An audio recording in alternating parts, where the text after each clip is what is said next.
कुछ प्रिडिक्शंस की गई हैं कि 2030 टू 2031 जो चाइना है वो भी अगले 10 इयर्स में जो है वो टुकड़ों में बढ़ जाएगा। यहाँ पर जो ये है सिविल वॉर की सिचुएशन या वो भी नज़र आ रही है और वो हालात बहुत ख़राबी की तरफ जा सकते हैं या जाने वाले हैं। पैसे कंट्री के पास नहीं है, डिविजन्स पूरी कंट्री में हर लेवल पर है। So how do you think they are going to survive? A mighty power like India and a powerful prime minister like Modi ji. You tell me how can they survive? कुछ predictions की गई हैं। मेरी नज़र से एक video गुजरी जो इंडिया के एक एस्ट्रोलॉजर हैं नरसिम्हा राव, उनका कहना यह है कि सिविल वॉर की और कुछ कंट्रीज़ के टूटने की, तो उसके बारे में उनका ये कहना है कि जो चाइना है वो भी अगले 10 इयर्स में जो है वो टुकड़ों में बढ़ जाएगा। वहाँ पे भी ऐसी अंदरूनी जंगें भी जो हैं वो भी होंगी। फिर इंडिया की जो उन्होंने बात की तो उसके सवाल पर उन्होंने ये कहा कि इंडिया के अंदर भी सिविल वॉर का चांस है, लेकिन वो कुछ स्टेट्स तक है, यानी पूरे इंडिया में ऐसा नहीं होगा, बल्कि कुछ स्टेट्स में जो है नेक्स्ट ये जो कुछ ईयर्स हैं 10 ईयर्स इसमें इस तरह की चीज़ें देखने को मिलेंगी। और पाकिस्तान के बारे में उन्होंने वही कहा है जो कि कुछ दिन पहले मैंने आपको हामिद मीर साहब की एक वीडियो दिखाई थी जिसमें उन्होंने बात की थी कि दुनिया के थिंक टैंक जो हैं वो कुछ 2-3 है पाकिस्तान के बारे में वो बात कर रहे हैं और प्रेडिक्शंस कर रहे हैं। वो उन्होंने उसी तरह की कुछ बात की है कि यहाँ पर जो ये है सिविल वॉर की सिचुएशन या वो भी नज़र आ रही है और नेक्स्ट जो कुछ ईयर्स हैं उसमें ख़ास तौर पर उनका पाकिस्तान के वाले से कहना था कि 2026 के बाद जो है वो हालात बहुत ख़राबी की तरफ जा सकते हैं या जाने वाले हैं। पाकिस्तान चाइना के लिए मजबूरी बन गया है, बिकॉज चाइना को अब एक ऑल्टरनेट रूट चाहिए, वो अफगानिस्तान से ही मिल सकता है, वो पाकिस्तान से नहीं जाएगा। पाकिस्तान में जो होना था हो चुका, अभी वो लेके जाएंगे through Afghanistan, Iran and then to Middle East. So please understand, Pakistan is history, China has given up. China के लिए Pakistan is a useless country and for the world also. तो क्या आपको लगता है कि ये मिडिल ईस्ट ऐसी सूरत हाल में हम पीओके में घुसे और उसको ले, तो क्या ऐसे सूरत हाल में मिडिल ईस्ट हमें सपोर्ट करेगा? आप कुछ महीने पहले जाइए, आपने सुना होगा कि यूएई एंड सऊदी अरेबिया दोनों ने पाकिस्तान को बोला था पीओके को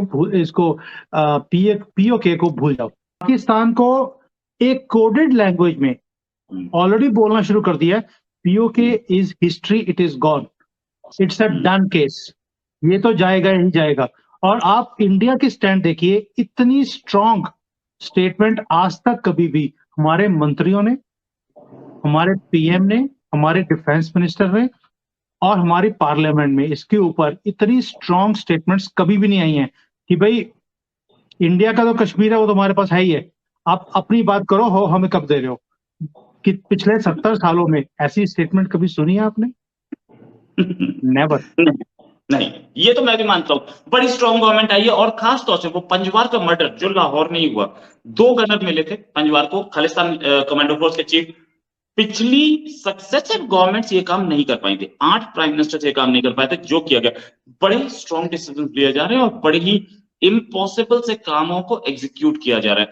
ये भी एक चीज के पीओके लेना जो बोल रहे थे और उस पर अब अमल होता दिख रहा है। फिर उन्होंने बात की है वर्ल्ड वॉर 3 होने वाली है, तीसरी आलमी जंग होने को है कि 80 to 90% चांस ये है कि 2030 टू 2031 इन 2 सालों के अंदर वर्ल्ड वॉर शुरू हो सकती है।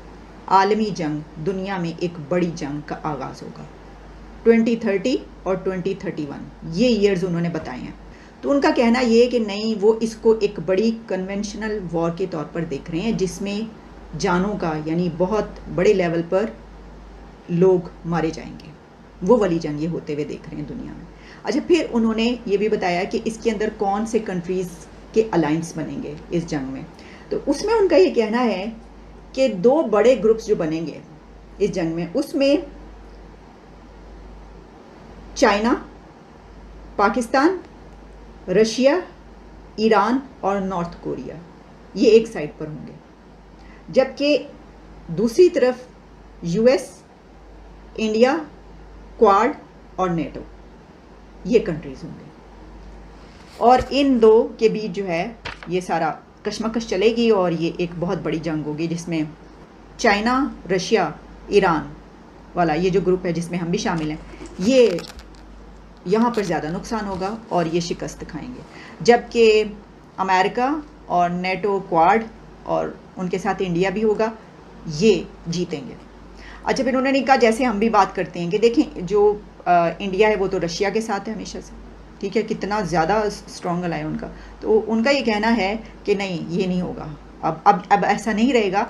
कुछ अरसे के बाद ये नज़र आएगा कि इंडिया मुकम्मल तौर पर यूएसए के साथ है। देन इंडिया के पास ऐसी टेक्नोलॉजीज हैं to our radar systems are so strong कि हम देख सकते हैं कि कहां से कौन सी मिसाइल आ रही है और उसे वहीं पे दफनाने का हिम्मत भी रखते हैं और टेक्नोलॉजी भी है हमारे पास। So I do not fear a nuclear conflict between India and Pakistan. Yes, one thing is for sure, 4 टुकड़े हम बहुत जल्दी, रात को 8 बजे पता लगेगा भाइयों बहनों, पाकिस्तान के 4 टुकड़े हमने कर दिए, एंड हमें खबर भी नहीं पता लगेगी कि इतनी जल्दी कैसे हो गया। Look, fault lines of Pakistan are very strong. आज की डेट में जुडिशरी डिवाइडेड है, मिलिट्री पहली बार डिवाइडेड है, आईएसए को समझ नहीं आ रहा कि हमें क्या करना है, पॉलिटिकल डिविजन्स हैं, कंट्री में डिविजन्स हैं, कोई भी प्रोविंस एक दूसरे से बात करने को इंटरेस्टेड नहीं है। भी बलोचिस्तान वाले पंजाबियों को लाइक नहीं करते, खैबर पख्तून वाले बाकियों को लाइक नहीं करते, सिंध वाले बोलते हैं हमें किसी की जरूरत नहीं है। So you have to understand one thing, इतने डिविजन्स हों मल्टीपल लेवल्स पर, आज तक कभी आपने कंट्री में डिविजन देखी थी, लेकिन आर्मी में डिविजन्स, जुडिशरी में डिविजन्स, पैसे कंट्री के पास नहीं है, डिविजन्स पूरी कंट्री में हर लेवल पर है। So how do you think they are going to survive a mighty power like India and a powerful prime minister like Modi ji? You tell me, how can they survive? मुख्तलिफ Indian think tanks की reports देखी हैं। Indian think tanks ये कह रहे हैं कि खुदा न ख्वास्ता पाकिस्तान 2030 तक कायम नहीं रहेगा, टूट जाएगा। और इसी तरह एक अमेरिकी यूनिवर्सिटी के प्रोफेसर जो हैं उनका वो भी एक थिंक टैंक से उनका ताल्लुक है, उन्होंने थोड़े 3 साल और दे दिए। उन्होंने कहा नहीं 2030 में नहीं, या 2033 में टूटेगा। अब इसकी क्या वजह है? उसके लिए वो जो उन बैरोमीटर्स और वजूहात बता रहे हैं वो कुछ ना कुछ तो है ना, हमारे इर्द गिर्द नजर तो आ रही है ना। क्योंकि अब अगर अब्बास ताबिश साहब जो हैं वो चाहें कि मैं कुछ उम्मीद भरी बातें करूं और कुछ ना कुछ अच्छा आपके सामने पेश करूं, तो सवाल ये पैदा होता है कि ये जो जश्न जॉन एलिया है ये तो 1.5-2 हफ्ते पहले होना था। 2033 के पहले पाकिस्तान वजूद में नहीं रहेगा। पाकिस्तान जो आर्थिक दलदल में फंस गया है, आगे निकलने की कोई उम्मीद नहीं। आईएमएफ का एक सहारा था, लेकिन आईएमएफ भी अब कर्ज देने से इनकार कर दिया। मुस्लिम देश पहले ही पीछे हट गए हैं। चीन जो मदद करने वाला था, लेकिन पाकिस्तान की हालत देखकर, क्योंकि पाकिस्तान में इमरान खान अभी सबसे मजबूत प्रधानमंत्री के अगले दावेदार के रूप में देखे जा रहे हैं, और इमरान खान ने चीन का जितना भी इन्वेस्टमेंट पाकिस्तान में था, जिसमें सीपैक सबसे बड़ा इन्वेस्टमेंट के रूप में था, वह सब उनको बंद कर दिया था। अब पाकिस्तान जो सीपैक के भरोसे पाकिस्तान के साथ खड़ा था, उसी पाकिस्तान में अब जो चीन का सीपैक है, बलूचिस्तान में जो आए दिन आंदोलन हो रहा है, टीटीपी वाले चीनी लोगों को चुन चुन कर निशाना बना रहे हैं, और ग्वादर पोर्ट का काम आंदोलन के कारण ठप पड़ा हुआ है। अब चीन भी पाकिस्तान से मुंह मोड़ लिया है।